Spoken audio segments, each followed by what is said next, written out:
ગરમી તપી રહી છે, પરંતુ ટિકિટો જાહેર થયા બાદ પણ ઉકળતા ચરુ જેવી સ્થિતિ છે।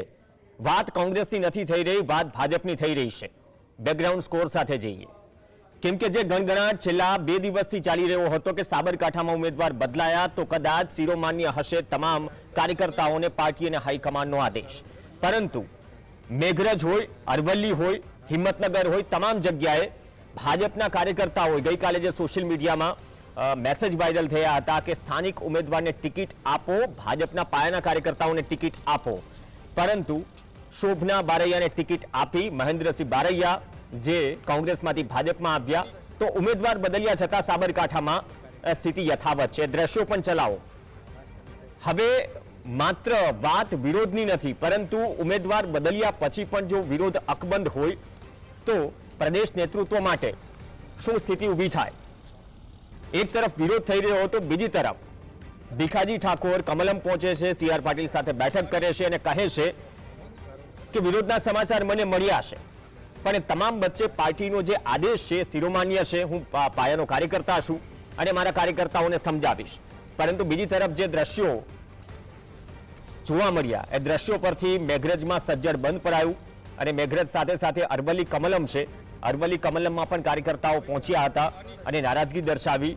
નારાજગી એક તો ભીખાજી ઠાકોરની ટિકિટ કાપી એના કારણે હતી ઉમેદવાર જાહેર થયા બાદ, અને ઉપરથી કહી રહ્યા હતા કે શું પાયાના કાર્યકર્તાઓ નથી, કેમ આયાથી ઉમેદવારને રાતોરાત ટિકિટ આપવામાં આવી, અથવા તો એવી તો કઈ મજબૂરી છે, એવું છેલ્લા 2 દિવસથી ચાલી રહ્યું છે અને એના કારણે જ ભાજપમાં બેઠકોનો દોર અને ધમધમાટ ચાલી રહ્યો છે। આ રસ્તા પરની ભીડ એ દર્શાવવા માટે કાફી છે કે જનતા રસ્તા પર ઉતરી છે અને સ્થાનિક ઉમેદવાર અથવા તો પાયાના કાર્યકર્તાઓને ટિકિટ આપવાની માંગ થઈ રહી છે।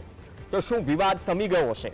એક તરફ પાટીલ સાથે બેઠક ભલે કહી રહ્યા હોય ભીખાજી ઠાકોર કે ના હું કાર્યકર્તાઓને સમજાવીશ, પણ બીજી તરફ મેઘરજમાં સજ્જડ બંધ પડાયું અને સજ્જડ બંધ વચ્ચે વેપારીઓ પણ બંધનો આદેશ આપ્યો।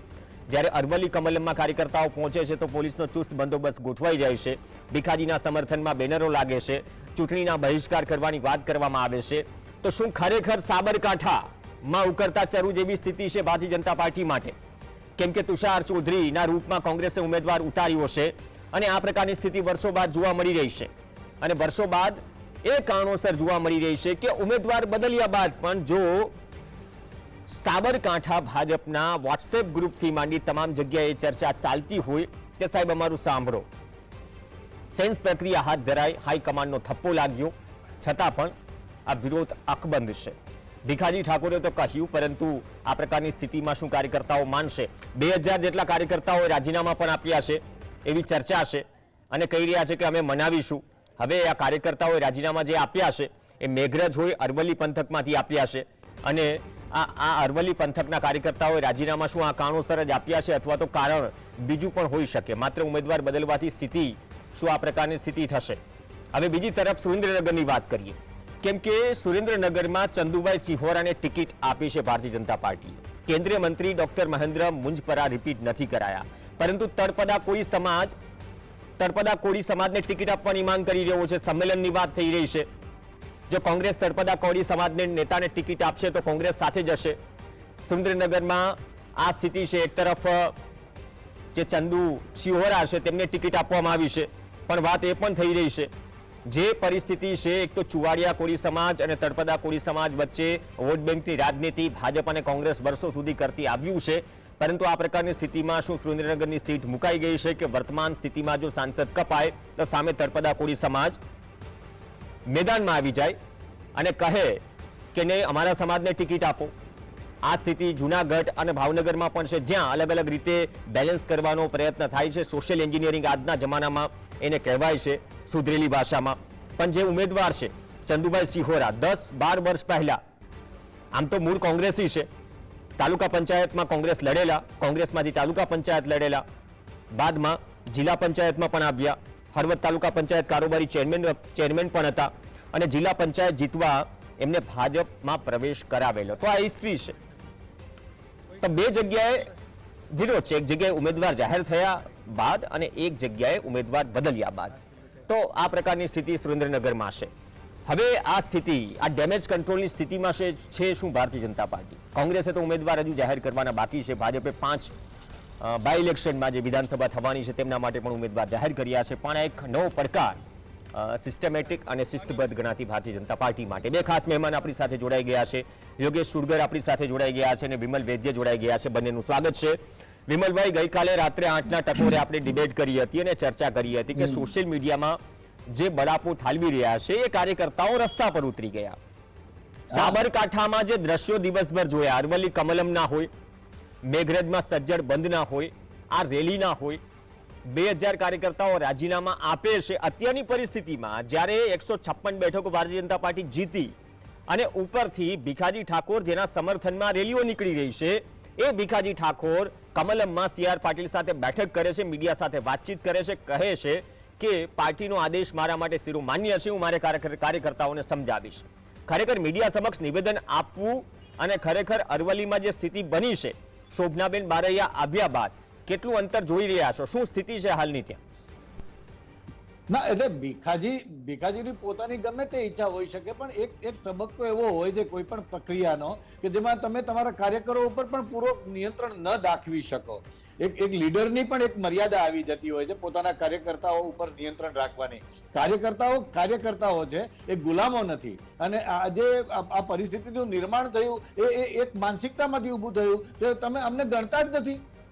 કારણ કે વિરોધ થવાનું કારણ પણ એ હતું, વિરોધ સમય પછી નવા ઉમેદવાર આવ્યા અને ફરીથી વિરોધ થયો એનું કારણ પણ એ હતું. અને હજુ તો વિધાનસભાની નવી લગભગ જે આયાતી ઉમેદવારો છે જેમને રાજીનામા આપ્યા છે એમને જ રિપીટ કરવામાં આવ્યા છે. તો એ પણ પરિસ્થિતિ હવે કદાચ લોકોમાં એ પણ સર્જાશે કે જો તમે તો ધારાસભ્ય હતા તો પછી ધારાસભ્ય થવા માટે જ તમે રાજીનામું આપ્યું હતું, તમે આપ્યું હતું શું કામ? એટલે આ બધા પ્રશ્નો હવે આવવાના છે. કારણ કે એક વાત બહુ સ્પષ્ટ છે કે તમે પહેલી વખત જયારે ઉમેદવાર બદલ્યા ત્યારે એક સાબિત થઈ ગયેલું હતું કે ભારતીય જનતા પાર્ટી હવે વાત સાંભળશે.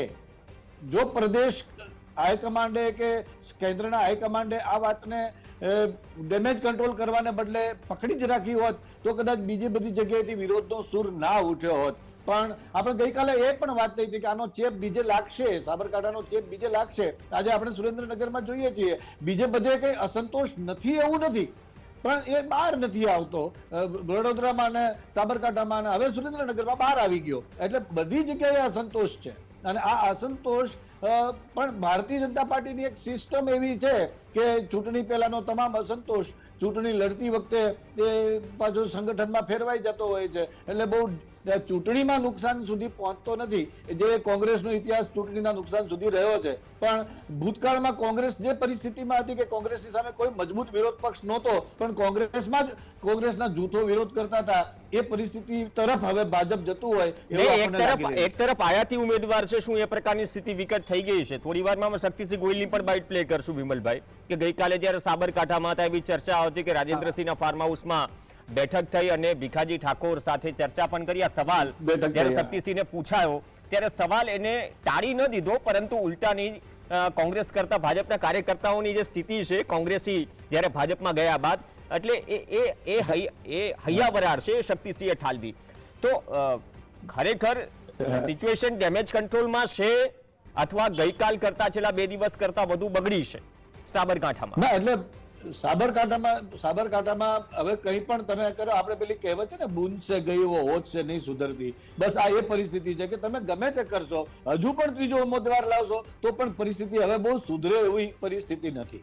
કારણ કે જે જૂથ વિરોધ કરી રહ્યા છે એ બધા જૂથોનો વિરોધનો હવે મુદ્દો એવો છે કે અમે કહીએ એ જ ઉમેદવાર તમે લાવો, અને હાઈકમાન્ડની જીદ એ છે કે ઉમેદવાર તો અમે જ આપીશું, તમે નક્કી કરશો એ પ્રમાણે નહીં થાય. તો આ બંને વચ્ચેનો ગજગરા છે અને ભારતીય જનતા પાર્ટીને અત્યારે આવો ગજગરા અને આવો વિરોધ સહન કરવો પોસાય એમ પણ છે. કારણ કે સરકાર સલામત છે. ઓકે, સરકાર સલામત છે. યોગેશભાઈ સુરગર, તમે તો ઘણી દિવાળીઓ જોઈ, ચરતી પડતી જોઈ ભાજપ અને કોંગ્રેસની બંનેની.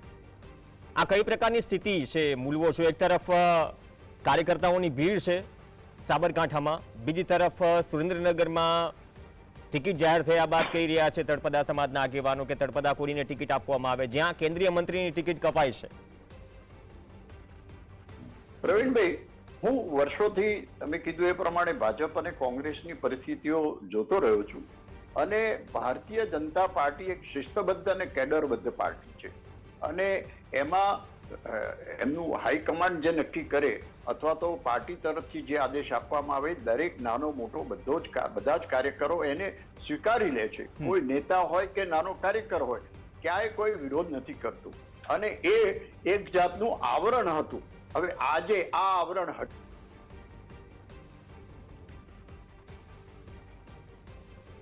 ઓકે, એ પહેલા થોડો ટેકનિકલ ઇસ્યુ છે યોગેશભાઈ પાસે, પણ એ પહેલા વિમલભાઈ તમને સવાલ કરું. એ પહેલા શક્તિસિંહ ગોહિલે ગઈકાલે શું કીધું હતું એ જરા સાંભળી લઈએ, કેમ કે શક્તિસિંહ ગોહિલ ગઈકાલે સાબરકાંઠા ગયા હતા અને મીડિયાએ જરા સવાલ કરી દીધો. શક્તિસિંહ ગોહિલનું રિએક્શન જોઈએ, પહેલા એ સાંભળી લઈએ.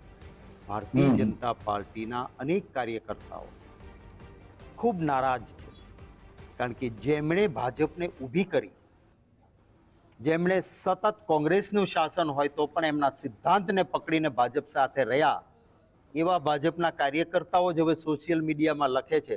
અમારા સૌરાષ્ટ્રના તમે જોજો, ત્યાં લખે છે કે અમારે શું ગાભા જ મારવાના છે, શું અમે ગાભા પાર્ટી છીએ, હવે તો અમારી ઓરિજિનલ ભાજપવાળાની સીટ અનામત રાખો, આવું બધું બોલતા થયા છે ભાજપના કાર્યકર્તાઓ. હું સલામ કરીશ જે પણ ભાજપનો કાર્યકર્તા, મતદાતા કે નેતા એનો અંતરાત્મા જાગ્યો છે અને એમણે ભારતીય જનતા પાર્ટી સામે લાલ આંખ કરી છે, એ ભારતીય જનતા પાર્ટીના અહંકારને તોડશે. યોગેશભાઈ, ફરીથી તમે જોડાઈ ગયા છો. શક્તિસિંહ ગોહિલને સાંભળ્યા, ગઈકાલે રાત્રે જ્યારે સાબરકાંઠા હતા ત્યારે આ પ્રકારનું સ્ટેટમેન્ટ આપ્યું. કોંગ્રેસની હાલત તો ચિંતાજનક છે, પણ ભાજપમાં અંદરખાને પાયાના કાર્યકર્તાઓની હાલત કે વ્યથા છે ખુદ કોંગ્રેસ પ્રદેશ પ્રમુખ વર્ણવી રહ્યા છે. ભાજપની તો સરકાર કેટલા વર્ષોથી ગુજરાતમાં છે અને છેલ્લા 10 વર્ષથી દિલ્હીમાં પણ સરકાર છે અને ભારતીય જનતા પાર્ટી વિશ્વની સૌથી મોટી પાર્ટી છે એવી વાતો કરીએ છીએ, ત્યારે આ બધી વાતો સાંભળવા મળે છે. એ નવાઈની વાતો ના કહેવાય, પણ અત્યાર સુધી જે બહાર વાતો નહોતી આવતી એ હવે બહાર આવવા માંડી છે. અને શરૂઆત કરી વડોદરાએ. વડોદરા તો અસંતોષનું એક એપી સેન્ટર અથવા હબ બની ગયું હતું. રંજનબેન ભટ્ટને હટાવીને એમની જગ્યાએ બીજા કોઈને ટિકિટ આપવામાં આવે ત્યારે એ જે પરિસ્થિતિ ઊભી થાય છે કે ભાઈ પાર્ટીએ જાહેર કરેલા ટિકિટ આપેલી એમને પણ જો ખસેડવામાં આવે તો આવું ભારતીય જનતા પાર્ટીમાં અગાઉ થતું ન હતું. પણ જે હોય તે દરેક જણા સ્વીકારી લેતા હતા. કેતન ઇનામદાર હોય, મધુ શ્રીવાસ્તવ હોય, યોગેશ પટેલ હોય, આ બધો વિરોધ ત્યાં આવવા માંડ્યો. ડોક્ટર જ્યોતિબેન પંડ્યા જે વડોદરાના મેયર રહી ચૂક્યા છે એમણે અવાજ કાઢવો પડ્યો.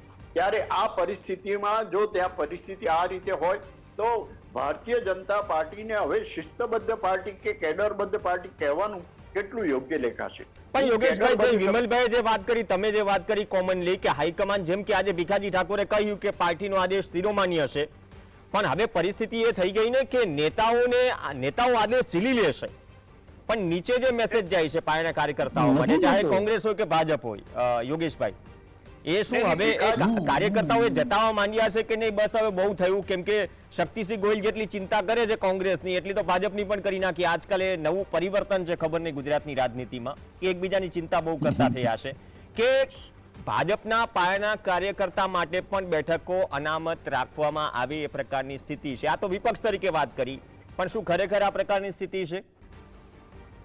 ખરેખર આ પ્રકારની કેમ કે હજી એક વાત જોડી દઉં, માણાવદરમાં ભવાર ચાવડા 2022માં હારે છે, અરવિંદ લાડાણીને કોંગ્રેસમાંથી ભાજપમાં લાવે છે, આજે ટિકિટ જાહેર થઈ છે અને ગઈકાલે જવાહર ચાવડા જે અઠવાડિયા 10 દિવસથી નારાજ હતા, એક પોસ્ટ શેર કરે છે કે ભાઈ હું નારાજ નથી.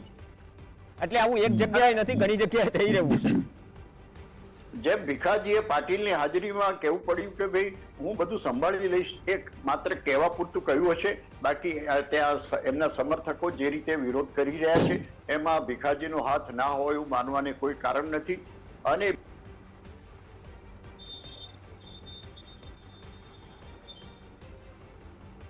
ચાલો, થોડો ટેકનિકલ ઇસ્યુ છે, ઘણી વખત ઉપર સુધી વાત ન પહોંચતી હોય, પણ એક તરફ વિમલભાઈ પ્રેશર પોલિટિક્સ, નારાજગી તો છે જ, પણ આમાં ક્યાંક ખામી તો ભરાઈ હશે જમીની સ્તર પર કે ના, તમારે વાંધો ને તમારી લાગણી હોય તો તમે તમારી લાગણી રસ્તા પર ઉતરીને તમે એ લાગણીનું વર્ણન કરો એમ કે નહીં અમે નારાજ છીએ. આ બંને એક સાથે ચાલી રહ્યું છે. ના, એ તો ચાલવાનું જ હોય ને, કારણ કે બહુ વખત સુધી ભાજપનો સામાન્ય કાર્યકર્તા બોલવા મળ્યું જ નથી, એને પોતાનો અભિપ્રાય આપવાનો તક કે મોકો મળ્યો જ નથી. પણ હવે જયારે વડોદરા અને સાબરકાંઠા અને હવે સુરેન્દ્રનગર એ હિમશિલાની ટોચ છે. આ મંગાવવાની સતત ગુંગળામણ એના 3 ગણા તો દરેક વિધાનસભા કે દરેક લોકસભા મત વિસ્તારમાં છે જ. અને આ જે છે એના કારણે થઈને હવે આ ભાજપે આવનારા સમયમાં વિચારવું પડશે. તમે સ્થાનિક સંગઠનને નારાજ કરીને કેટલુંક ચાલી શકો? તમે નાના તમારા કાર્યકર્તા વગર કોઈ ચૂંટણી ન જીતી શકાય, ભલે દુનિયાની મોટામાં મોટી પાર્ટી હોય. અને કાર્યકર્તાઓ જયારે પોતાનો અવાજ નથી સંભળાતો એવો ગુંગળામણ ફીલ કરે ત્યારે એ પક્ષને પણ આત્મચિંતન કરવાનો સમય છે. ભારતીય જનતા પક્ષે ગુજરાતમાં બહુ બધા પ્રયોગો કર્યા અને એવું સાબિત કરવાનો પ્રયાસ કર્યો કે ભાઈ અમે જ્ઞાતિવાદીથી માંડીને કોઈ પણ રાજકારણને બહુ મહત્વ આપતા નથી. અને એવો એક પ્રૂવ કરવાનો પ્રયાસ કર્યો પાટીલ સાહેબને પ્રદેશ પ્રમુખ બનાવીને. પણ એનાથી પરિસ્થિતિ બહુ બદલાણી હોય એવું લાગતું નથી. જ્ઞાતિવાદી ને એ બધી બાબતોથી ભારતીય જનતા પક્ષ કેટલાક અંશે સફળ થઈને બહાર આવી શક્યો, પણ હજુ પણ તમારે સ્થાનિક નેતાઓને મહત્વ આપવાનું શરૂ નહીં કરો તો આવનારા સમયમાં તમને મુશ્કેલી પડશે. એની આ લાલ બત્તી છે, એની આ શરૂઆત છે. ઓકે યોગેશભાઈ, આમાં શું છે, પાછું જે ભાવનગર સીટ હોય, જુનાગઢ સીટ હોય, આ બંને સીટ હોય, સુરેન્દ્રનગર સીટ હોય, ભારતીય જનતા પાર્ટી હંમેશા ચુવાડિયા કોળી તળપદા કોળીને બેલેન્સ કરીને ચાલે છે. કુંવરજી બાવળિયાએ તો પહેલા જ ના પાડી કે મારે ઇલેક્શન નથી લડવું. તો સુરેન્દ્રનગરમાં કેન્દ્રીય મંત્રીને રિપીટ ન કરી એક એવા ઉમેદવાર આવે છે જેનું ગોત્ર પણ કોંગ્રેસી છે, પણ સામે તળપદા સમાજ જે મેદાનમાં ઉતર્યો છે. આપણે જાણીએ છીએ સોમા ગાંડાએ તો ઓન એર કહી દીધું હતું કે જ્યાં સોમા ગાંડા ત્યાં જીતે. પૈસાની વાત હોય તો બેબાક રીતે વાત કરી દે. આ બધું જગ જાહેર છે. તો ખરેખર સુરેન્દ્રનગરમાં પણ શું નવા જૂનીના એંધાણ છે? કેમ કે કોંગ્રેસે પણ હજુ ઉમેદવાર જાહેર નથી કર્યો, ભાજપે કર્યો છે પણ સામે વિરોધ થઈ રહ્યો છે. પ્રવીણભાઈ, આજે તમે સુરેન્દ્રનગરની વાત કરો કે સાબરકાંઠાની વાત કરો, ત્યાં જે 2 નવા ઉમેદવારો જાહેર કરવામાં આવ્યા છે એમનું મૂળ કોંગ્રેસ છે.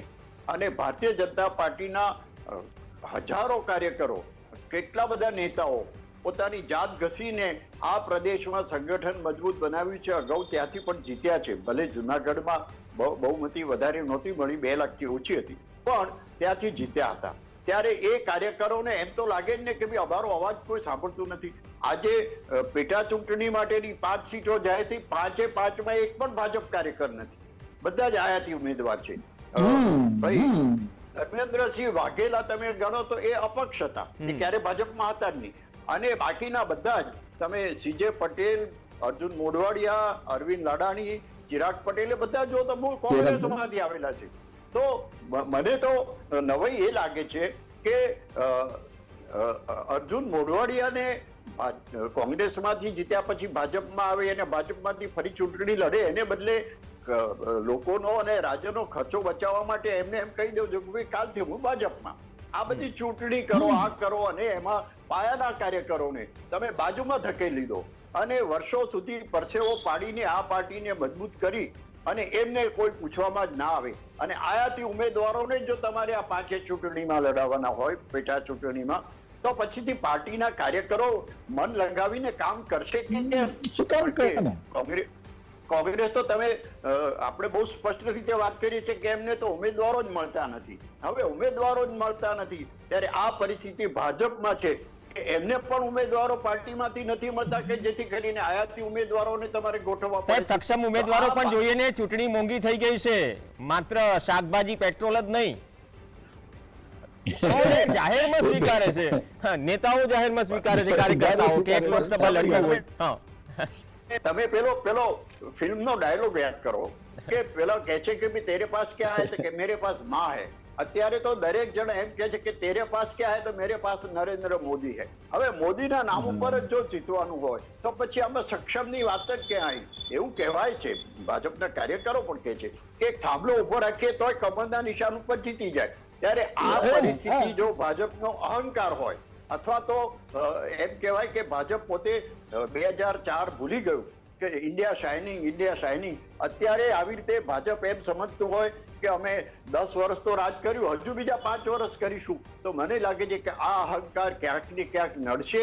અને 2024ની ચૂંટણીમાં 370 કે પાર, 400 કે પાર, આ બધી વાતો કેટલી યોગ્ય ઠરશે અને એમાં પાટીલ સાહેબનો જે બહુ જ મોટો આશાવાદ છે કે અમે 5 લાખથી વધુની લીડ લઈને જીતીશું, ત્યાં તમે જુઓ આ દરેક જગ્યાએ કોળી સમાજ હોય, ક્ષત્રિય સમાજ હોય, રૂપાલા સાહેબ સામે ક્ષત્રિય સમાજ સંમેલનો કરતું હોય, તો આ રૂપાલા સાહેબ તો એક બહુ મોટું માથું કહેવાય અને કેન્દ્રીય મંત્રી છે, ખૂબ પાયાના કાર્યકર છે, ભાજપને મજબૂત બનાવવામાં એમનો ફાળો ઘણો છે, એમની સામે પણ જો આટલા બધા દેખાવો થતા હોય તો અત્યારે ભારતીય જનતા પાર્ટી નથી એવું મને પોતાને લાગે છે. ઓકે વિમલભાઈ, છેલ્લો સવાલ એક છેલ્લો સવાલ તમારી વાત જોડી દેજો. આ છેલ્લા 12 કે 15 કલાકમાં તમે કેટલું ચિત્ર બદલાયેલું જુઓ છો? કેમ કે ગઈકાલે પણ મેં સવાલ પૂછ્યો હતો કે જે સ્થિતિ જમીની સ્તર પર છે એનું આંકલન અહીંયા સ્ટુડિયો પર બેઠા બેઠા તમને વધારે અંદાજો હશે. એકવાર ઉમેદવાર બદલાયા, શું ફરીથી અવકાશ ખરો કે ઉમેદવાર બદલાશે, અથવા તો જો ન બદલાય તો જે ડેમેજ કંટ્રોલની સ્થિતિમાં ભારતીય જનતા પાર્ટી છે કે નહીં, મનાવી લેશે જે દર વખતે મનાવી લેવાય છે? ના, કદાચ મનાવવાનો પ્રયાસ તો કરશે જ પાર્ટી, અને એ કરે છે, કોઈ પણ પાર્ટી કરે, ભારતીય જનતા પાર્ટી નહીં, કોઈ પણ પાર્ટી એ કરવું જ પડે અને એને કરશે પણ ખરા. અને ચૂંટણી સુધી તો બહુ અસંતોષ કદાચ બહાર ના પણ આવે, કદાચ દબાવી દેવામાં પણ આવે અને કદાચ ક્યાંક ચીમકી પણ, આપણે જેમ ભાજપ માટે એવું કહેવાય છે કે છેવટે તો પછી ચીમકી આપવાની, ફાઇલ ખોલવાની વાતો થાય, એમ એવી કોઈક વાત કરીને દબાવી તો દેવામાં આવશે. પણ એનાથી એક વાત બનશે તો ખરી જ કે જે કોઈ પણ ઉમેદવાર આવશે એ સરળતાથી જીતી તો નહીં શકે. બીજી વાત એ છે કે અંડરકરન્ટ જો બદલાઈ જશે તો યોગેશભાઈ બહુ સૂચક વાત કરી કે 370 કે 400 પારની વાત એ કદાચ અઘરી પડી જાય. અને આપણે રૂપાલા સાહેબની વાત કરી ને, રૂપાલા સાહેબ સામે પણ શરૂઆતમાં આયાતી ઉમેદવારની વાત થઈ હતી જ, અને આજે મનસુખ માંડવિયાના વિરોધમાં ધોરાજીમાં પોસ્ટર લાગ્યા છે. હા, એટલે એમાં આ વાત તો થઈ હતી આયાતી ઉમેદવારની, એટલે એવી તો કોઈ બાબત જ નથી કે રૂપાલા સાહેબ સામે વાત નહોતી.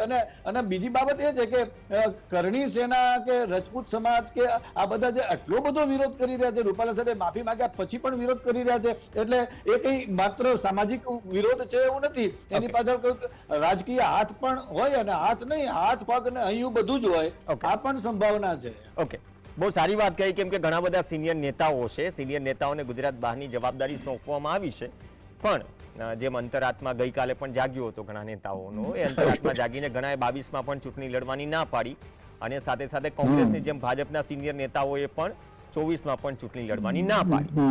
હવે એ પડદા પાછળની રાજનીતિ બંને પક્ષોમાં, અથવા તો બંને પક્ષોમાં એકબીજાને પાછળ છોડવાની જે વાત થઈ રહી છે, એ કદાચ પડદા પાછળથી દરેક પોલિટિકલ પાર્ટી સમજતી હશે, પણ આ પ્રકારે રસ્તા પર ઉતરવું અથવા તો ઉમેદવારનો વિરોધ થવો એ સૂચક છે. અને આ પરિસ્થિતિમાં બીજેપી આ ક્રાઇસિસને કઈ રીતે હેન્ડલ કરે છે બહુ મોટો પડકાર છે, અને કોંગ્રેસ બાકીની સીટ પર આ વિરોધ વચ્ચે કયા ઉમેદવારની પસંદગી કરે છે એ પણ ઘણું રોચક બની રહેશે. ધન્યવાદ વિમલભાઈ વૈદ્ય, ધન્યવાદ યોગેશભાઈ ચુડગર ચર્ચામાં જોડાવા માટે. આ સાથે ચર્ચામાં હાલ બસ આટલું જ. નમસ્કાર.